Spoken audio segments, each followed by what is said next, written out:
Bonjour, bienvenue dans Tam Tam à la plage, ton hors-série de l'été. Des épisodes courts et concrets pour prendre de bonnes résolutions à la rentrée. C'est comme les Little Tam Tam, mais à la plage. Merci Captain Obvious. Élise, qu'est-ce que tu fais là ? Oh, je me suis dit que les gens devaient en avoir marre de t'entendre et je suis ton quota parité. Du coup, coucou. Mais tu comptes faire quoi ? Eh ben je te pique un épisode sur 2 jusqu'à la rentrée. Et si t'es pas content, eh ben c'est pareil. Ok, donc en gros, sur les 8 prochains épisodes, il y en aura un sur 2 de vraiment bien. Je vous laisse deviner lequel. Je vous laisse deviner lequel. Allez, bon épisode. La D&I, à ne pas confondre avec la DIY, est l'un des enjeux majeurs du recrutement. DIY, c'est le do-it-yourself. Là-dessus, je te renvoie sur Pinterest si tu veux en savoir plus. La DE&I, c'est le terme en anglais pour diversité, équité et inclusion. Et c'est devenu un sujet central.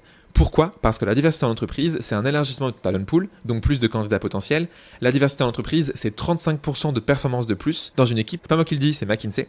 La diversité, c'est 60% de chances d'augmenter la productivité d'une équipe. C'est pas moi qui le dis non plus, mais c'est l'Organisation internationale du travail. Bref, je vais te donner 3 petites astuces pour préparer ta rentrée et la rendre plus inclusive. Bon, évidemment, à condition d'avoir une culture en faveur de la D&I, d'avoir formé les gens en interne aux notions de privilège, à la diversité dans son ensemble, et évidemment, comment agir pour plus de diversité. Sur ça, je te renvoie à l'épisode de Tam Tam avec Caroline, par exemple, qui nous parle de parité, et au module diversité et inclusion de la formation Blendy. En attendant, 3 conseils que tu peux appliquer dès maintenant pour avoir un process D&I friendly. La bonne nouvelle, c'est que c'est des trucs que tu peux faire en interne, sans aucune assistance externe, c'est donc du D&I DIY. Waouh, emoji mind blown. Conseil numéro 1, show, don't tell. C'est valable dans tous les domaines, mais encore plus sur le thème de la D&I. Ça veut dire quoi cette expression encore en anglais ? Alors tell, c'est de dire quelque chose, et show, c'est le montrer. Si je dis par exemple que ma boîte est inclusive, mais qu'il y a 0 photo, pas de score d'index d'égalité pro, aucun avantage mis en avant, dur de me croire sur parole, non ? En revanche, j'ai des chiffres, des photos, des vidéos, des liens qui montrent mes engagements D&I. Là, pour le coup, tu peux te projeter. Je te donne 3 petites choses pour faire du show dès maintenant.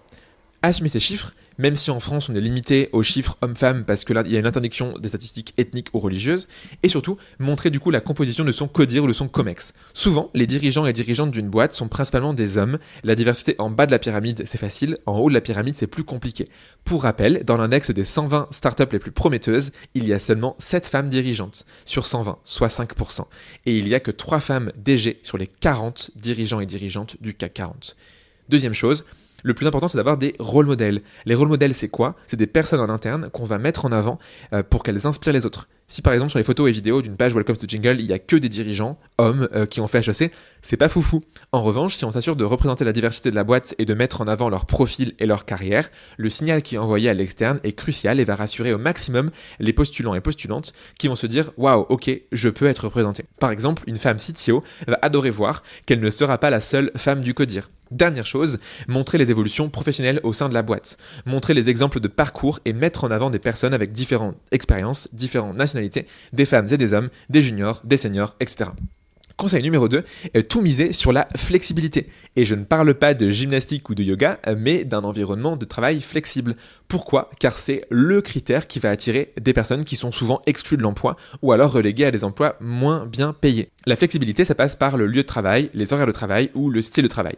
Le lieu de travail, tu l'auras compris, je parle de télétravail. Si par exemple un job se situe en plein Paris, tu vas exclure à la fois des personnes qui vivent loin, en banlieue, et qui vont pas kiffer les 3 heures de RER tous les jours, mais aussi les gens qui ont fait un choix d'une vie moins parisienne, avec moins de pollution, moins de transports surchargés, et moins de « Bonjour, ça fera 5 € pour votre café en terrasse, merci ». En proposant du télétravail, on s'ouvre à plus de personnes.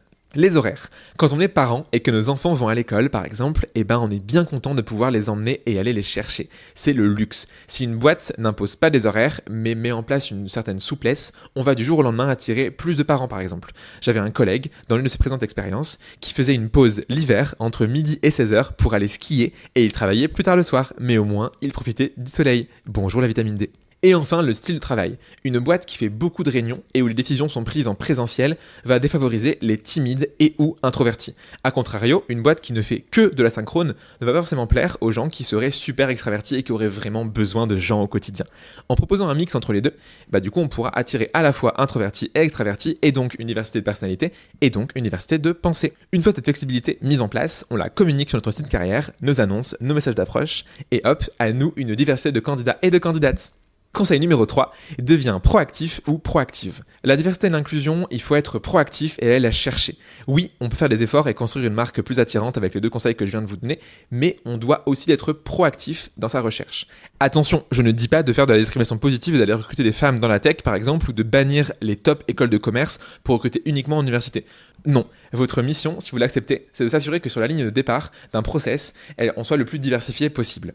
On ne va pas aller du coup sélectionner les candidats et candidates sur des critères de diversité. Par contre, on va s'assurer qu'au tout début du process, sur la ligne de départ, on soit le plus divers possible. Ensuite, le process, le plus objectif possible évidemment, va nous permettre de choisir entre tout le monde sur la base des compétences et rien d'autre. Comment on est proactif ? Numéro 1, en rejoignant du coup des communautés. Je vous mets par exemple en lien une communauté qu'on aime beaucoup. En 2, en faisant en permanence du sourcing D&I pour anticiper les ouvertures de jobs et se garder un vivier qualifié en permanence. En 3, en faisant de la cooptation une arme redoutable et en demandant à nos collègues de recruter non pas des personnes qui leur ressemblent, mais des personnes qui ne leur ressemblent pas. Fini la cooptation de la pote d'HEC. Bonjour la cooptation du jeune de quartier coaché en tant que bénévole le samedi après-midi. Et en 4, en te formant aux meilleures pratiques du recrutement pour prendre plus de plaisir dans ton job. Bref, avec ces 3 conseils, tu as de quoi faire. Petit exercice d'ailleurs pour toi, en lien dans la description, tu peux choisir un de ces 3 conseils et tenter de le mettre en place à la rentrée. Allez, à la semaine prochaine avec Élise pour un prochain épisode de Tam Tam à la plage.